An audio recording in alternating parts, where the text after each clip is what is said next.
This video will cover the concepts of pulse width modulation, or PWM, and pulse position modulation, or PPM. Pulse width modulation, or PWM, is a technique where the width of a pulse is varied proportionally to the amplitude of the modulating signal. A PWM modulator uses a comparator with a sawtooth wave and an input message to generate the PWM output. This diagram shows the generation of both PWM and PPM signals using a comparator, sawtooth generator, and monostable circuit, along with their respective waveforms. Here is a visual representation of how the input signal modulates the sawtooth wave to produce the resulting PWM output. PWM detection can be achieved by using a circuit that involves a reference pulse generator and a clipper to regenerate the signal.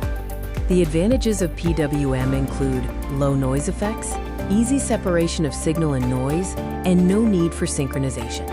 Limitations of PWM include the requirement for a large bandwidth and variations in power at the transmitter due to variations in pulse width.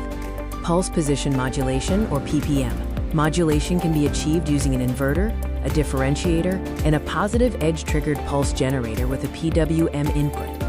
This diagram illustrates the process of PPM modulation, showing the sawtooth wave, input signal, and the resulting PPM output after inversion and differentiation.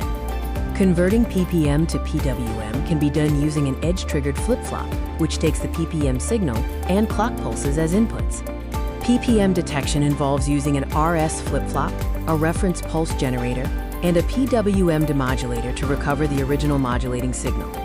This table summarizes the differences between pulse amplitude modulation, pulse width modulation, and pulse position modulation.